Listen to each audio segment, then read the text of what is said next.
What I originally started to record back in October upon its release, I am now finally making the review of the revolutionary new Zoom F6.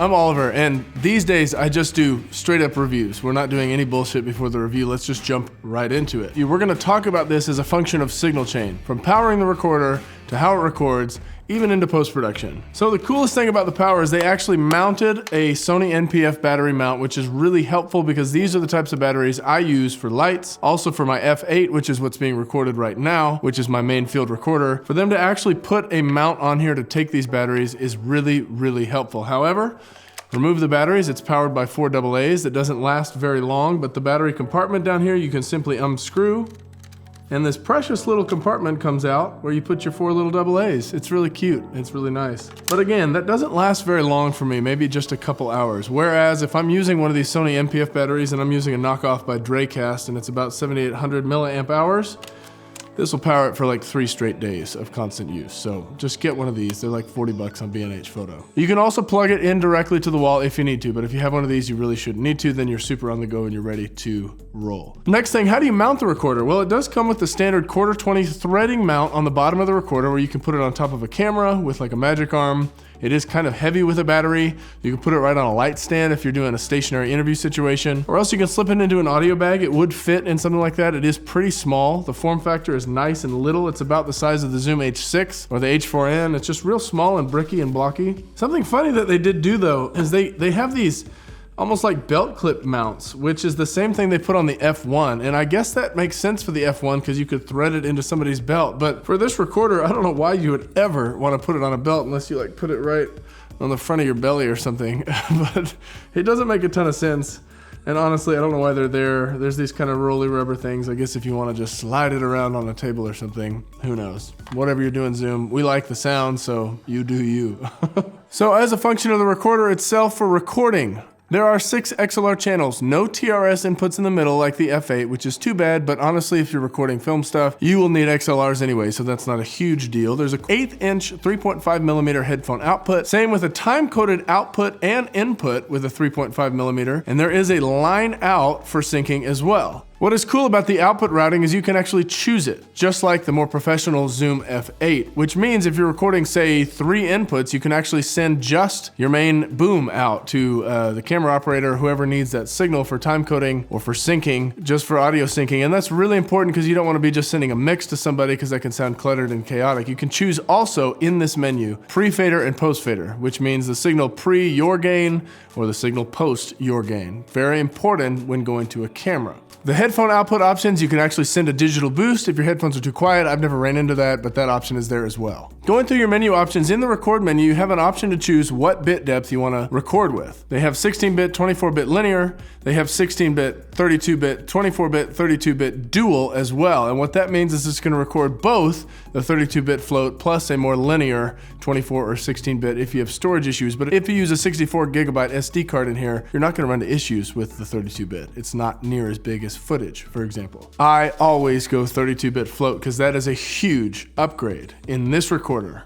And it is, I think, as far as I've been able to tell, the first 32-bit float digital recorder on the market. Now 3 or 4 have come after it, one by Tentacle and one by Sound Devices. Right below that, you can choose your sample rate, anything from 44.1 all the way up to 192 kilohertz, and you should never ever need that much. I usually stick to 96K. That's usually as high as I'd like to go because anything above that is just kind of redundant at this point. You choose your file format between mono and poly waves. Now what a poly wave is it'll take all 6 of your tracks, even a left-right track, and bundle it into one wave file. That's just a way to organize things that can be really frustrating for post-production people who haven't worked with those. They do isolate when you bring it into a DAW.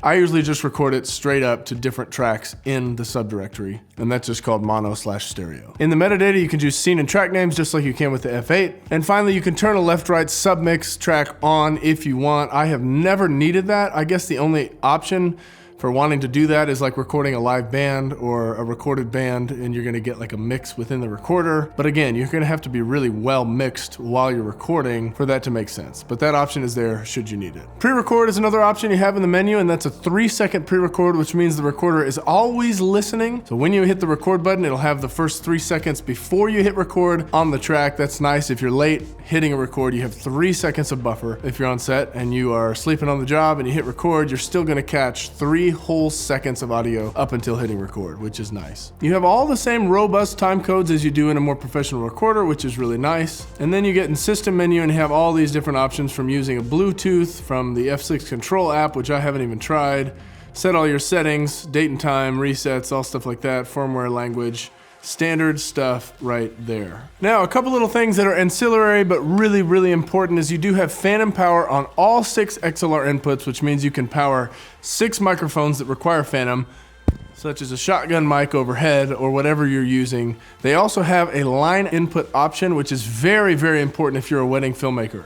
If you want to use this unclippable recorder as a wedding filmmaker, make sure you select the line option coming into the recorder, because you can blow things out if you're on mic level. All that means is it's going to buffer the sound down to a line level, which means that a really hot signal coming in won't clip the recorder at that level. And I've tested this with my UA Apollo.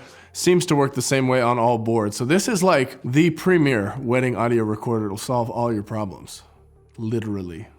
You also have PFR options on every single channel. If you don't know what that is, that means pre-fade listen. If you're recording 4 tracks at one time, you can pick 1 track to monitor at once. I like to do this if I'm running sound on set. I want to hear what the boom sounds like, and I don't want to hear what all the lavs sound like, or vice versa. You can also get in there and affect whether you're putting a limiter on 1 track, or maybe you're doing an EQ shape on 1 track. You can do that in the PFR options. It's all there in the menu and able to be adjusted while recording, which is really huge. Zoom has taken a bunch of professional features and packed it into this little form factor, and also given you unclippability, which is crazy. We're gonna get into more of that. So let's talk about its unclippability.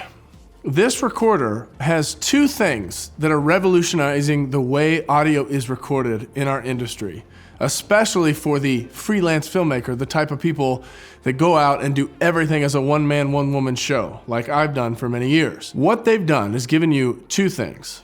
A double analog to digital conversion within each preamp on each channel in 32-bit float encoding. With 32-bit float encoding, what you get essentially is a signal that is raw. Or in other words, it's just able to be manipulated way more than anything you could ever get at 24-bit from other recorders on the market. And I'm gonna show you some examples of this, but noise floor is an issue. If you record things too low, you try to boost it in post, you get a hiss, a noise floor that comes with it. And also, if you clip, you're kind of screwed on all recorders, and you're gonna have to use software to try to deal with that, and that can only work so well. With this recorder, and those 2 things they've implemented into this, it is unclippable. And if you record at 0 gain, you're gonna have a perfectly clean and pristine signal when you boost it in post. I'm not even kidding. I've tested all this out. Listen to this signal that is fully clipped in the recorder. When you bring it down in Adobe Audition, what it sounds like.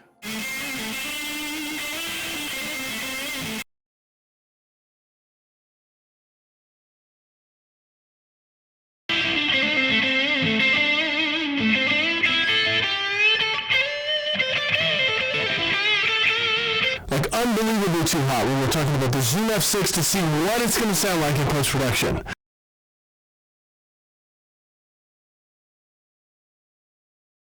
Unbelievably too hot when we're talking about the Zoom F6 to see what it's going to sound like in post-production.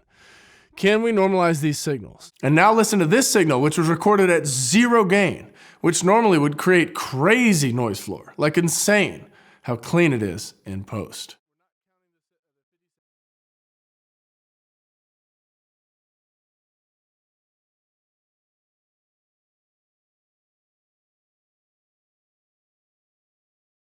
The second microphone right here is going to be the Blue Bluebird. Okay, so we're talking into the Zoom F6, just seeing with 3 microphones. We're not counting the 57. The first microphone is going to be the NTG3. Fuck. Now, if you don't have a robust DAW like Adobe Audition or Logic or Pro Tools, you can actually do this in Final Cut and in Premiere as well. Bring the levels back down to recover the clipping, boost the levels if you recorded them too low. So this recorder, if you decide to chunk up the cash and buy it, is the recorder. You can't make a mistake. You can't hit a level in recording that is too high or too low. And that is crazy. It's pretty cool. This recorder is pretty freaking cool all across the board. That's about all I can say about it. I have an affiliate link down below if you'd like to purchase one of these via Amazon.com. The recorder costs $650.